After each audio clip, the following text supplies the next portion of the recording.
What is going on, Babylonians? That's right, it's me, Songs of Rays, back with some patch notes news for you, and I'm going to be doing it instead of Danwise while he's currently on holiday.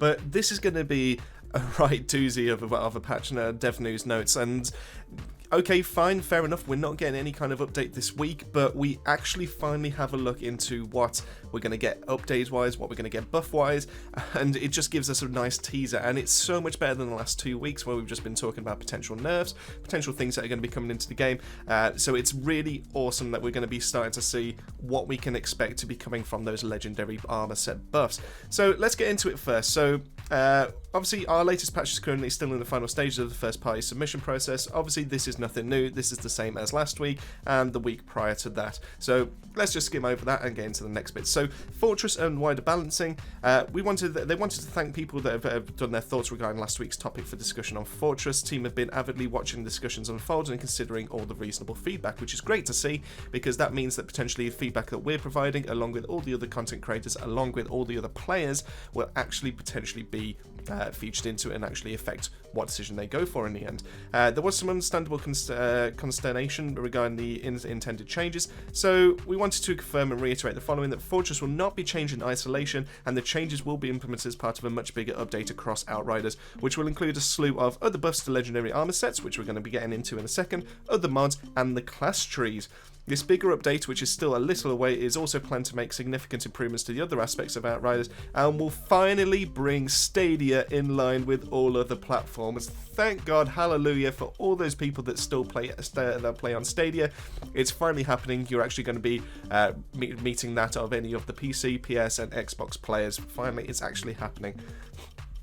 We also have additional ideas for further buffs should they be needed, but we're confident the upcoming rebalance will be enough to leave players feeling just as powerful as before, but with a greater diversity of options to choose from. Now, obviously this is something that we've been trying to get, obviously with the series that we're currently doing at the moment, with the tier 3 mods, about how we would finally bring those up to speed. So it'll be interesting to see if some of those are actually going to get implemented, and we were actually on the same lines as what PCF were trying to do. We do not plan to address the issues for either Moaning Winds or Fortress before we resolve the challenges that drove the creation of this meta and that continue to require its viability. You therefore do not need to worry about overly disruptive changes to the current power balance, as long as the overall end-to-end endgame experience exists in its current form. With that said, they wanted to share some details around the legendary armor reworks and what's been going on behind the scenes. Bear in mind that the changes to the legendary sets are still subject to further internal balance testing, but we hope that you will find these planned changes as exciting as we do. So let's get into it. So first up, they're going to put the Devastator at the start. So we're going to be looking at the Martial set, where the set bonus of the Martial set has had its shared bonus derived from anomaly damage increased to 40%, which was previously 10%. Now, I am a massive fan of this set. I genuinely think this is in contention with Seismic but I think that the Martial is better for a group play, a more co-op kind of side of things, whereas the Seismic is more for solo play. And to be able to see that extra damage go up from 10% to 40% is going to be huge. I genuinely am really looking forward to seeing that come through. Additionally, the Martial Gloves armor set piece, which is the Martial Gauntlets, will have their mod swapped. This is not the tier 3, it is the tier 1 mod that comes on this, so Shattered Armor will be replaced with Mosh Pit. And the reason why they're doing this is because Shattered Armor obviously affects if you were going for more of a weapon damage kind of thing, so it primarily came into play when it was co-op, but even then, if someone was using a firepower build, they would be using some kind of round space, which normally ignores armor in the first place, so it almost felt like a pointless mod, and most of the time that is the one that gets swapped. So now it will actually inflict vulnerability on all the targets that get affected by Endless Mass, so that's going to be great. And they decided it's a better fit to increase damage from all sources instead of reducing enemy armor, so obviously the Devastator can actually benefit from it by itself. The Death Proof, which is probably the worst armor piece or worst armor set in the game, is going to have a change to its bonus for having 3 pieces. So instead of it being a reduce the cooldown of Balderdash by 90%, it's now going to have that on top of increased firepower by 15% of your armor.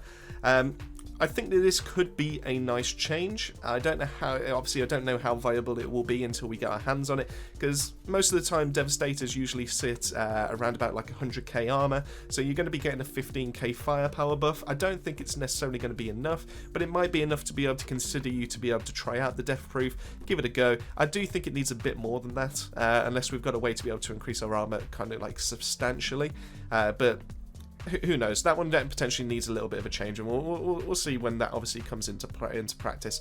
The gloves armor piece for that has had Kingslayer swapped with Death's Door. Now, I think this is a bit of a subjective thing. I don't think this is a good call. The reason why is Kingslayer gives you around about 32k firepower as soon as you hit a critical shot on an elite, which is a massive buff really for your damage output. Whereas Death's Door like doubles your armor when you fall below 30% or 35% health. If you're playing as Devastator, you shouldn't really be falling that low. I don't know if potentially we could get some kind of like combination with the fact that Dark Sacrifice is supposed to reduce your health to like low levels in the first place. All you need to do is just take one hit, and all of a sudden you've doubled your armor, and you're getting basically double the firepower bonus you were going to be initially getting. Like I said, that one's a bit touch and go. I'm not too sure about that one. I do think that potentially Kingslayer is a better overall firepower mod, but we'll see when that one comes out, I suppose. As for the statue set, we'll have its attribute swap, so Skill Leech attribute will replace with close range damage. Now, the statue is obviously the one that primarily goes into what most people use for their firepower, because obviously Golem and Tremor increase your firepower by 100% when they're active. So to finally have some close range damage on top of your obviously your the damage you're going to be currently doing, you're not really primarily going to be using skills with that kind of bonus kicking around. I do think that is going to be a really nice change, and maybe that could be the way to go for firepower Devastators, and that one's probably going to be the most exciting for me to be able to test out a few new builds with. Now up next we have the Pyromancer's changes, and I will be honest with you, I'm not a massive Pyromancer player myself. I'm definitely not a main, I'm definitely no expert in the field, so please forgive me if I butcher any of this. But next up we have the Lava Lich set, where the set bonus for the Lava Lich will have the cooldown reduction it provides increased to 30% instead of 10%. I believe this affects the Volcano skill and just allows that cooldown to come back a little bit quicker. Now I would like to see the damage of that increase a little bit as well, because I don't think Eruption is kind of like top tier as a choice in anything, so I don't think a 20% cooldown reduction is going to be enough to be able to push it up there, but I suppose that's one that we'll get to see and we'll get to have a bit of a play around with. Next up we have the Reforge set, where Reforge was originally intended to be a long range firepower set, similar to how Borealis or Technomancer are supposed to be playing. However, players have mostly used it for anomaly power builds. We will therefore change the attributes to be able to better support anomaly power builds. The long range attributes on all set pieces will be changed to either a cooldown reduction or a skill life leech attribute, so that should be a nice little change, especially those people that are primarily using it for anomaly powers, especially seeing as it does take advantage of Feed the Flames and Thermal Bomb as well. So the head armor piece, so the cowl will have its attribute swapped, so the health will now be replaced with anomaly power. Long range attribute will be replaced with either, they haven't actually confirmed this just yet, either a cooldown reduction or a skill leech. And just makes it a bit more suitable for the new functionality. The chest piece will have the bullet absorption mod be replaced with Ash Grasp, which inflicts ash on all enemies in Thermal Bomb's AoE regarding range prior to its explosion, and just makes Thermal Bomb much easier to use as part of the set. The Reforged lower armor set piece, Waistcloth of the Reforged, will have the mod swapped, where Wildfire has now been replaced with Fire Frenzy, which provides an additional use of Thermal Bomb. The Reforged feet, so the boots of the Reforged, will have the mod swapped to Nova Master to Anomaly Hunger, and by making this change they expect the Feed the Flame skill to be doing more damage, making it a better tool to detonate those thermal bombs. And on top of all of that, they are looking to increase the set bonus for Thermal Bomb and Feed the Flames from 50% to 75% each, after obviously alternating each of the skills. So that's a nice healthy boost. It'll be interesting to see if Reforge will actually make its way obviously a little bit more up the meta, because Akari is pretty much widely known as probably the best armor set that's out there for Pyros, so it'll be interesting to see if Akari will get knocked off its throne anytime soon.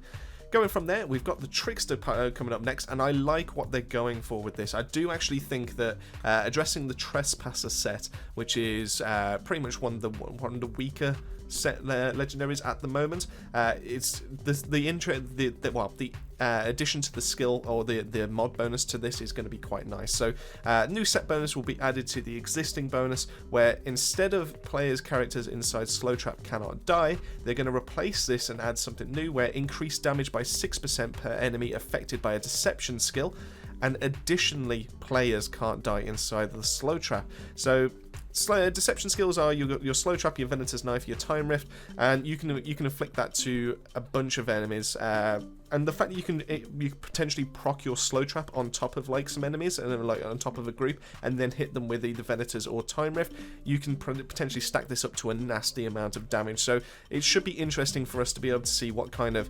legendary skill sets or what kind of like builds we can potentially build out of this. It's going to be quite nice to see. So I think that's a healthy change, but that's the only one that the Trickster is getting. And then lastly, my main, the Technomancer. We're getting starting to see a change to the Torrential Downpour and the Grim Inventors. So these are going to be much welcome changes as far as I can tell. So the Torrential Downpour, the extra cluster bombs spawned by the set bonus will have their deployment time reduced. So that's an interesting change. So it should make it a bit more consistent to be able to hit all the enemies that you're trying to with those. And they're currently going to fix a bug that is preventing an extra mine's deployment after a direct hit. So that's going to get fixed as well. So that should just make it a little bit more consistent. I wish they'd done a little bit extra with the damage, because I do feel like Torrential Downpour, as fun as it is, and even though you can still do a CT15 gold by yourself with it, it would be nice to actually see a little bit more of a damage buff with it in terms of the anomaly power or the scaled anomaly that the cluster bombs actually did. But hey ho, maybe that's something that's going to be coming down the line. As for the Grim Inventors set, they're finally going to address the fact that you can't refill your ammo more than once. So they're actually going to make it so that the Tools of Destruction will be able to be refilled multiple times. Now the problem is, on the screenshot you're going to see they haven't actually applied what you can actually do, but just purely based on that first sentence, the fact that we're going to be able to refill it multiple times mean that Pain Launcher is going to actually be a useful skill for once. So it's going to be good to see that. It's going to be infinite miniguns don't necessarily need to rely on toxic anymore, which is going to be great. And obviously, if they can find a way to be able to refill the magazine on the rocket launcher as well, that would also be a much needed and much welcome kind of change to that armor set as well.